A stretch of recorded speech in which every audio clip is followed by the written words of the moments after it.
Bien, pues sucede que el jueves 15 de enero del 2009 no fue un día cualquiera, pues ese día, tras el desenlace de una gran tragedia aérea, muchos medios de comunicación social a grandes titulares escribieron el suceso como un milagro.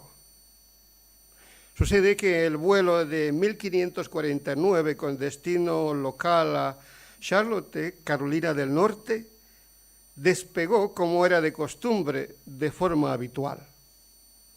Hasta que 2 minutos después de despegar, ese aerobús de 320 chocó contra una banda de ocas o gansos, provenientemente de Canadá.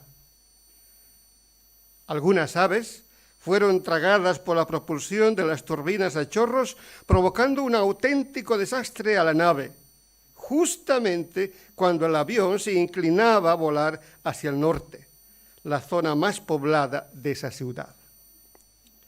Así que el comandante Sullenberg tenía que tomar una decisión muy importante y sobre todo instantáneamente para poder salvar todos los pasajeros que iban a bordo. Miró a la derecha y divisó a lo lejos el aeropuerto de donde habían salido, pero no le daba tiempo para volver de nuevo. Miró a la izquierda y observó una zona densa de altos edificios. En el centro de la ciudad discurría una carretera circunvalada por la cual transitaban muchos coches de entrada y salida a la ciudad, por lo que solo le quedaba una opción para aterrizar: el río Hudson. Sabía que era una maniobra sumamente difícil de ese aterrizaje sobre el agua, pues un pequeño error provocaría un desastre completo, ya sea meter el morro o una de las alas para dar vueltas como un trompo y luego terminar hundiéndose enseguida en esas gélidas aguas del río Hudson. Pero finalmente el aterrizaje fue un éxito. Mejor dicho, el acuatizaje fue un milagro. Aquella maniobra del comandante Sullenberg en ese preciso momento, con aquel coraje tenaz, su templaz en el sufrimiento y su frialdad de juicio, fue lo que le llevó a un feliz final, le llevó a un milagro. Pero nosotros también aquí, ¿no?, tenemos muchos retos inesperados, tanto así que tenemos que aterrizar muchas veces de forma emergente, solucionar problemas que nos salen repentinamente en nuestra familia o inesperadamente dificultades a veces que brotan dentro del liderazgo de la Iglesia y no sabemos cómo maniobrarlos dichos imprevistos. Ya nos gustaría que cada maniobra resulte adecuada, cada decisión resulte todo un acierto milagroso. Es decir, nosotros también en nuestra vida diaria necesitamos actitudes sabias, valientes. Necesitamos soluciones sobrenaturales. Necesitamos milagros para conducirnos en esta vida terrenal. De modo que la pregunta sería: ¿existe este tipo de carácter con aciertos extraordinarios, casi sobrenaturales, del temple sabio y de un buen juicio? Y si existe, ¿cuál es su proceso y su función que tiene en el humano dentro de este desarrollo? Respondiendo a la primera pregunta, podemos decir: sí, existe este carácter sobrenatural humano y se llama el carácter del reino del sacerdocio.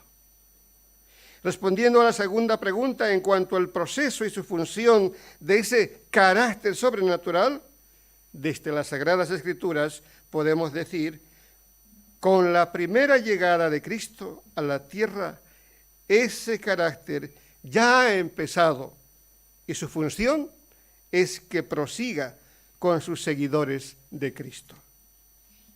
En realidad, Ese carácter sobrenatural ya existió desde los inicios de Génesis, cuando Dios diseñó a sus primeras criaturas en la tierra, tal como nos describe en Génesis 1, 26 y 28. Dice así, en los inicios, en Génesis, en el primer capítulo dice: luego dijo Dios, hagamos al ser humano a nuestra imagen y semejanza, para que gobierne sobre los peces del mar, sobre las aves del cielo, sobre los animales domésticos, sobre los animales salvajes y sobre todos los animales que se arrastran por el suelo. Dios creó al ser humano a su imagen, lo creó a imagen de Dios, hombre y mujer los creó. Eso está escrito en el primer capítulo. El término imagen en este pasaje no trata de una semejanza corporal igual al humano, sino más bien tiene que ver con su subsistencia. Es decir, una vez que el hombre fue creado por Dios, éste fue diseñado para que gobierne el mundo. Por lo que la narración escrita en Génesis 1 y 2 sobre la creación no se puede considerar solo como un cuadro así estático o una escena pintoresca, sino más bien es un proyecto de movimiento puesto en marcha. Es una hoja de ruta donde el hombre es el instrumento de Dios, porque a través de su existencia reflejará el carácter de Dios al mundo y del mundo a Dios. Este proyecto no se estancó, no se eliminó por la caída del hombre narrada en el capítulo 3 de Génesis, sino que este proyecto se extendió para todos aquellos que le siguen y pertenecen a Jesús, que es la verdadera piedra viva. Y sus seguidores son llamados también piedras vivas, con las que ha de construirse el verdadero templo, trayendo así a todo el mundo a la presencia de Dios, por lo que ellos serán llamados, nos dice la Escritura, reyes y sacerdotes al servicio de Dios. Lo explica esto Pedro en su carta, en 1 Pedro, en el capítulo 2, versículos 5 y 9, y dice así: también vosotros sois como piedras vivas, con las cuales se está edificando una casa espiritual. De este modo llegáis a ser un sacerdocio santo para ofrecer sacrificio espiritual que Dios acepta por medio de Jesucristo. Luego remarca y dice: vosotros sois el linaje escogido, real sacerdocio, santa nación santa, pueblo que pertenece a Dios, para que proclaméis las obras maravillosas de aquel que os llamó de las tinieblas a la luz admirable. Esta es la forma que el reino mesiánico de Jesús es ofrecido al mundo como un poderoso testimonio, y el mensaje de Jesús, donde el crucificado Jesús, el verdadero Señor del mundo, iba a proclamarse por la Iglesia. También lo dice el apóstol Pedro en el capítulo 2, 21-23, y dice así: para esto fuisteis llamados, porque Cristo sufrió por vosotros y os ha dado ejemplo para que sigan sus pasos. Él no cometió ningún pecado ni hubo engaño en su boca. Cuando proferían insultos contra él, no replicaba con insultos. Cuando padecía, no amenazaba, sino que confiaba en aquel que juzga con justicia. En otra parte, también el apóstol Pablo nos explica sobre este proyecto sacerdotal que comenzó desde sus orígenes del mundo, y lo hace haciendo un contraste con la figura de Adán, el primer hombre al que Dios dio ese gran mandamiento, pero éste desobedeció.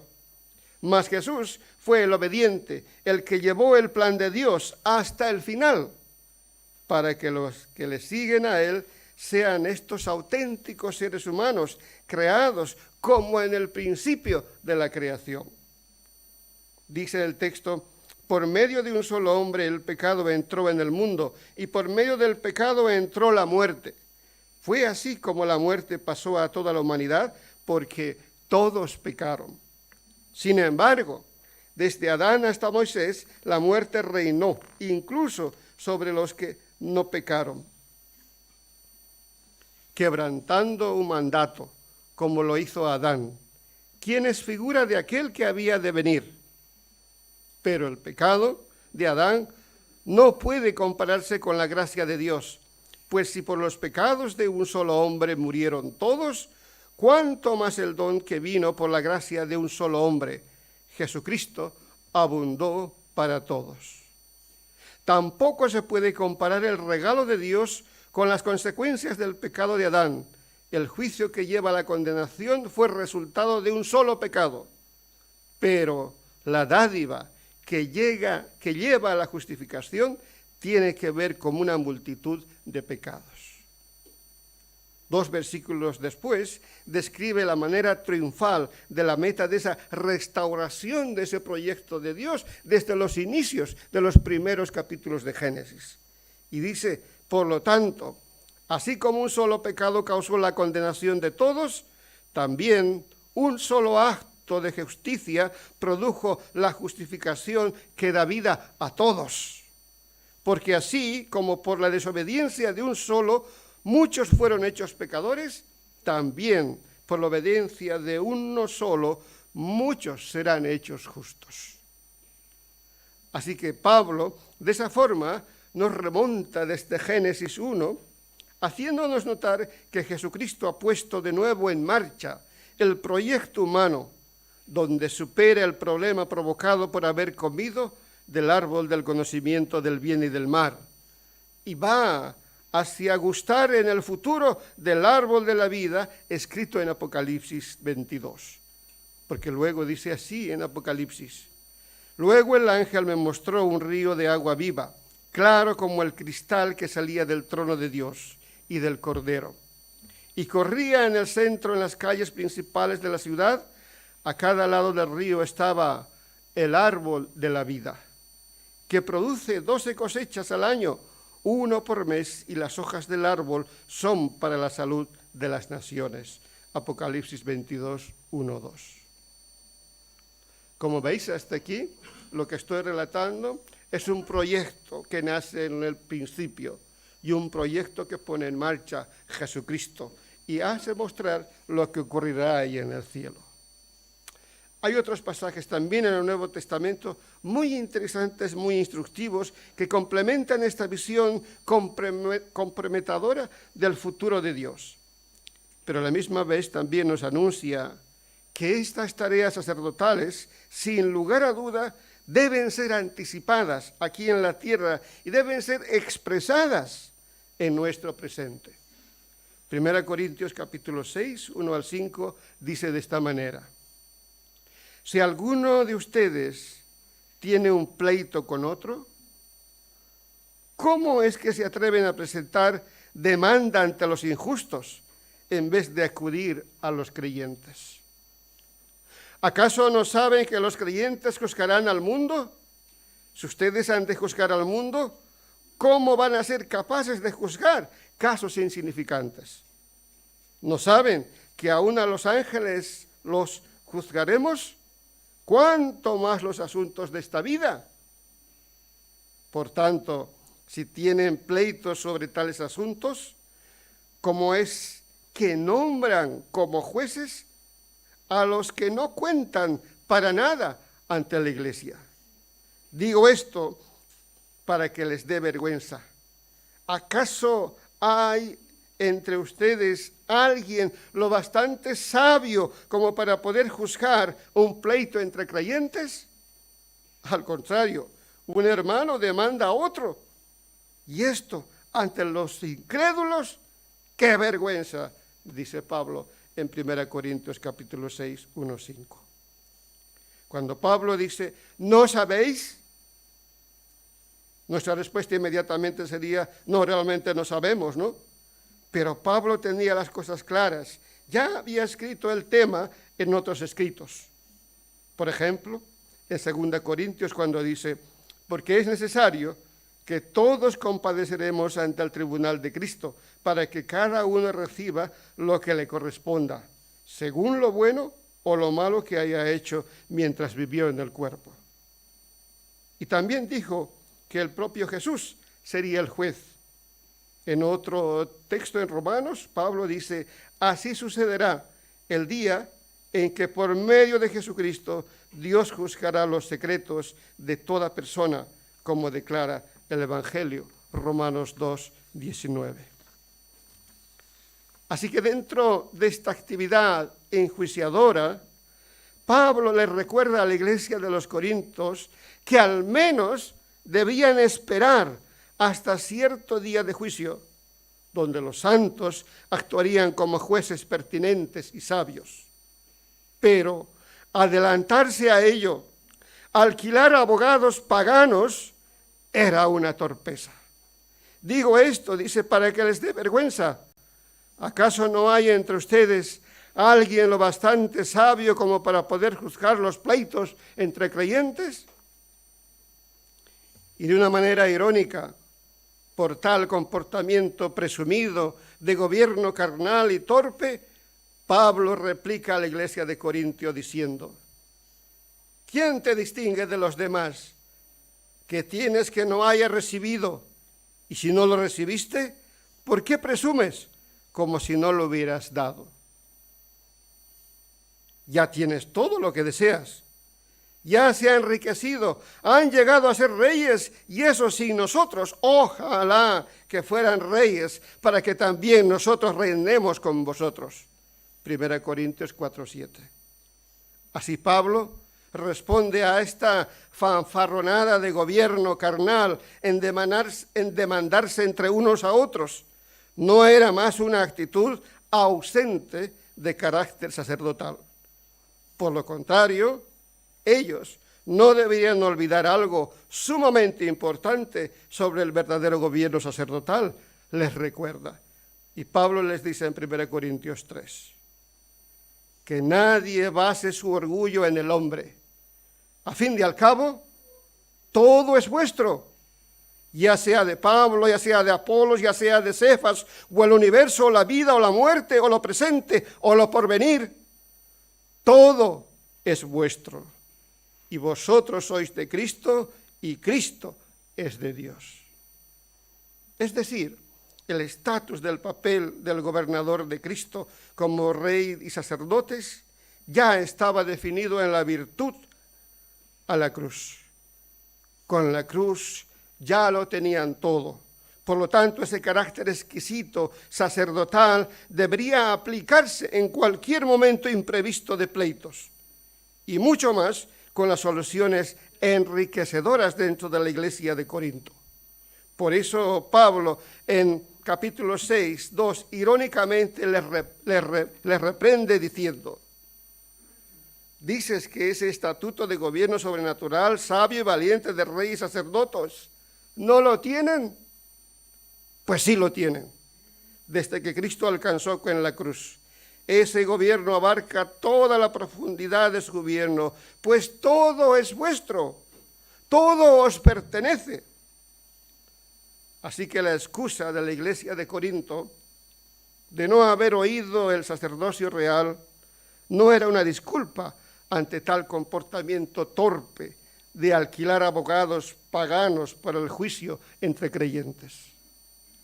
El apóstol Pablo se escandalizaba diciendo, llegar a estos extremos es una vergüenza de desconocimiento de la palabra, de una actitud de despropósito ante tal proyecto de Dios que había comenzado desde Génesis y proseguido por Jesús en la cruz.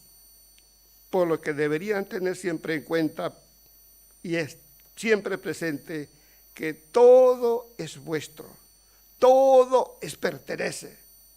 ¿Cómo es posible que se peleen unos con otros? Como si no les pertenecieran todo. Así que este sorprendente y agonizante función de gobierno real con Jesús en la tierra para traer al mundo la justicia de Dios es algo que todos debíamos tenerlo siempre en cuenta y constantemente deberíamos recordar, dice Pablo, una carta pastoral en 2 Timoteo, capítulo 2, 8-13. No dejes de recordar a Jesucristo, descendiente de David, levantando de entre los muertos, este es mi evangelio. Por él sufro el extremo de llevar cadenas como criminal, pero la palabra de Dios no está encadenada. Así que todo lo soporto por el bien de los elegidos, para que también ellos alcancen la gloriosa y eterna salvación que tenemos en Cristo Jesús. Luego, también escribe de esta manera: este mensaje es digno de crédito. Si morimos con él, también viviremos con él. Si resistimos, es decir, aplicando nuestro carácter sacerdotal, también reinaremos con él. Si lo negamos, también él nos negará. Si somos infieles, él sigue siendo fiel, ya que no puede negarse a sí mismo. Cuando dice también reinaremos con él, está diciendo que sigue la promesa y la esperanza, que sigue esa meta desde los inicios de la creación del hombre hasta el final por Jesús. Porque lo que se esperaba que también se comporten con ese estatus de gobierno que Jesús nos ha dado en la cruz, con un comportamiento de reyes y sacerdotes mientras estemos en la tierra. Así que la idea de gobierno con Cristo no era nueva, ni algo que los primeros cristianos, como la iglesia de Corinto, podrían excusarse el no haber oído, sino más bien era algo que cabría de esperar por lo contado que lo supieran y lo practicaran en los pleitos que imprevistos florecían en aquella iglesia. Entonces, descontada la excusa del desconocimiento del tema, tenemos que decir que esa iglesia de Corinto sí lo sabía. Pero hicieron lo que pasó como la iglesia de la Odisea: comportamiento apático. El conocimiento de la doctrina de los apóstoles no les dio ganas de llevarlo a la práctica. El comandante Sullenberg, como lo dije anteriormente, de ese Aerobús 320, no había nacido con la capacidad de pilotar dicho avión.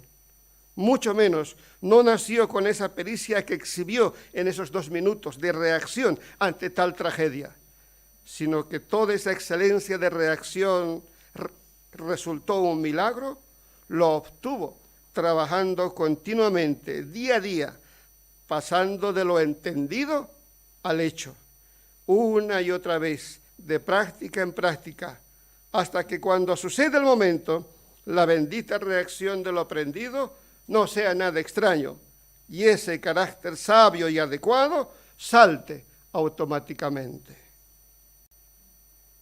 Porque hay momentos en la vida que no hay tiempo de echar mano del manual de las instrucciones, sino que se requiere que uno actúe lo más rápido posible en los casos de emergencia para salvar la vida de uno o de los demás que nos acompañan.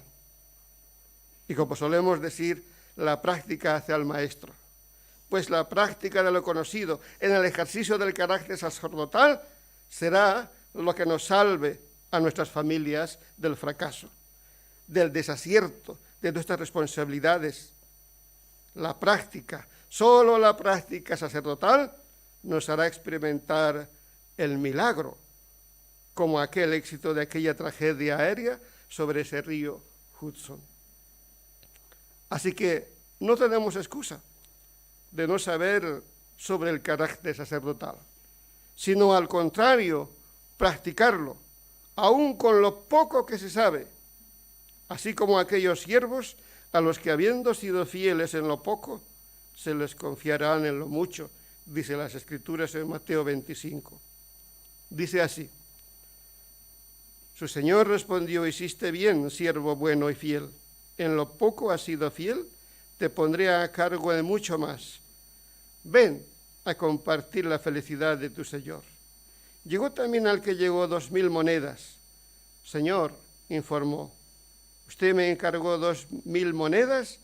Mire, he ganado aquí otras 2,000. Su Señor le respondió: hiciste bien, siervo y fiel. En lo poco has sido fiel, te pondré también a cargo de mucho más. Ven a compartir la felicidad de tu Señor. Estos ejemplos y otros que podemos ver nos hacen reflexionar sobre la exactitud de la que nosotros tenemos que tener y la virtud en la cruz por la cual ya lo tenemos.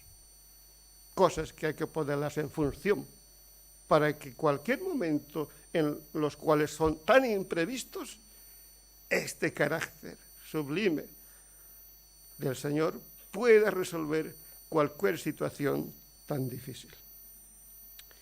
Para el final solo voy a hacerles dos preguntas. Primero, ¿estás ejercitando el gobierno sacerdotal con el buen juicio previsto en el presente para Dios, como un buen siervo fiel? ¿O es que acaso no sabías que los creyentes juzgarían al mundo presente a través del carácter sacerdotal? ¿No lo sabías o lo sabías? Y si lo sabías, es nuestra obligación de ponerlo en función.